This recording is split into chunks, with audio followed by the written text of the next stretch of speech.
Welcome to कुंडली ज्ञान। जय मां काली, जय मां तारा, आप सबका भला हो। अब जब बुध 7वें स्थान पर आते हैं, मतलब 7वें घर में आते हैं और मैलेफिक इफेक्ट देते हैं, तो क्या नहीं करना चाहिए?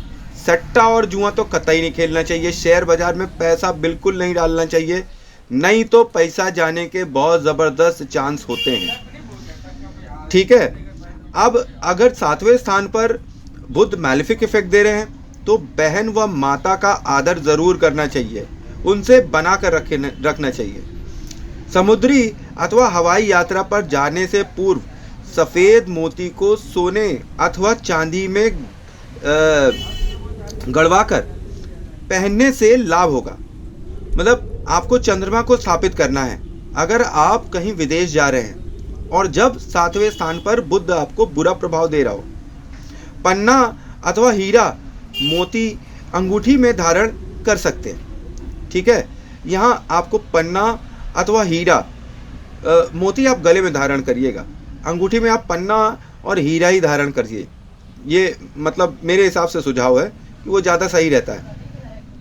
और गाय के नवजात बछड़े को थोड़ा सा चारा वारा खिला सकते हैं, उसका पालन पोषण कर सकते हैं। अगर वो किसी ने पाल रखा है तो आप वहाँ जाके कुछ पैसा डोनेट कर दीजिए कि वो उसके लिए कुछ चारा ले ले या कुछ अच्छा चीज़ ले ले, मीठा चीज़ ले ले। ठीक है। इससे भी आपका जो मैलेफिक बुध है यहाँ पर वो सही हो जाता है, क्योंकि बुध कौन है? बच्चा है, छोटा बच्चा। और छोटे बच्चे मतलब आप माता के बच्चे को जब प्यार कर रहे हैं तो आप बुध को प्यार कर रहे हैं और पुचकार रहे हैं। जब आप किसी को पुचकारेंगे तो वो आपको नुकसान तो कतई नहीं पहुंचाएगा। मतलब 100 में से 90% चांस है, अनटिल अनलेस बहुत ही एक्सट्रीम केस हो जाए। अब बुध जब 8वें स्थान पर आते हैं और बुरा प्रभाव देते हैं, तो ये बुरा प्रभाव जब देते हैं तो इसके लिए क्या रेमेडी करनी चाहिए? उस समय मंगल की वस्तुएं शमशान में दबा दें। यदि बुध अशुभ प्रभाव दिखा रहा हो तो दूसरे भाव की स्थित ग्रह की वस्तुएं उस ग्रह से संबंधित पशु को अथवा उसके संबंधी को दान में दे दें। पूजा का स्थान बार बार न बदलें। साबुत मूंग तांबे के बर्तन में भरकर उसको पानी में बहा दें। काले रंग के वस्त्र धारण करें, मतलब ब्लैक कलर पहनिए। यहाँ पे जब भी बुध आपके 8th हाउस में बैठकर मैलेफिक इफेक्ट दे रहा हो। चांदी का छल्ला अंगूठी में पहने, मतलब चांदी का छल्ला उंगली में पहने। ठीक है। तो जो भी चांदी का जो गोल छल्ला होता है ना, जो बिना टांका लगा हुआ होता है, ये आपको ज्वेलर्स के यहाँ मिल जाएगा आराम से।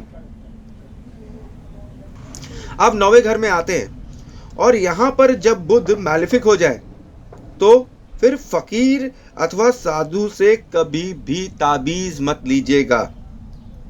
जब भी बुध आपके 9वें घर में हो तो किसी भी फकीर के चक्कर में, तांत्रिक के चक्कर में, बाबा आदि के चक्कर में बिल्कुल नहीं फंसिएगा और उनसे कभी कोई ताबीज, गंडा या कोई उनका तवर्रुफ या फिर उनका कोई प्रसाद या कोई उनका कोई भी चीज़, उनके हाथ से दी हुई चीज़ आपके लिए एकदम बेकार हो जाएगी।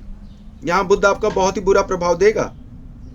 तालाब पर जाकर पीले वस्त्र को धोकर लाएं, फिर उसमें चांदी रखकर जमीन में दबा दीजिए। ये एक टोटका है जो कि बुध जब 9वें भाव में बुरा फल दे रहा होगा तो जाकर उसको ये शांत कर सकता है। घर में पक्षियों को तो बिल्कुल ही ना पालें और जो हरे रंग के कलर्स के वस्त्र हैं उनको भी ना पहनिए प्लीज़।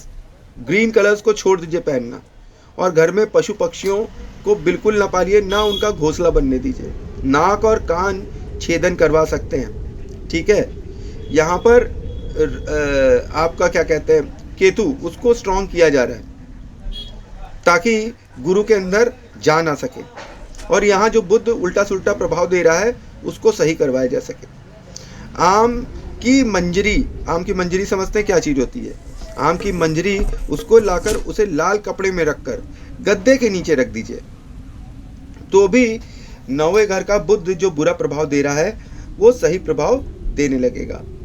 वट के वृक्ष के नीचे घी का दीपक जलाएं, समझ रहे हैं? और हल्दी का टीका लगाइए आप रोज। चांदी की चेन गले में पहने ताकि चंद्रमा स्ट्रांग हो। मांस व मदिरा से तो भैया हाथ जोड़कर दूर रहें, क्योंकि ये 9वें घर का बुध है। यहाँ मांस मदिरे का सेवन करेंगे तो बहुत ही बुरा परिणाम निकलेगा घर में, खास तौर पे घर में और आपके बिजनेस में ये बहुत बुरा प्रभाव देगा। तो ये था विश्लेषण remedy of Budh in 7th, 8th and 9th house. अब नेक्स्ट एपिसोड में हम देखेंगे remedy of Budh in 10th, 11th and 12th houses.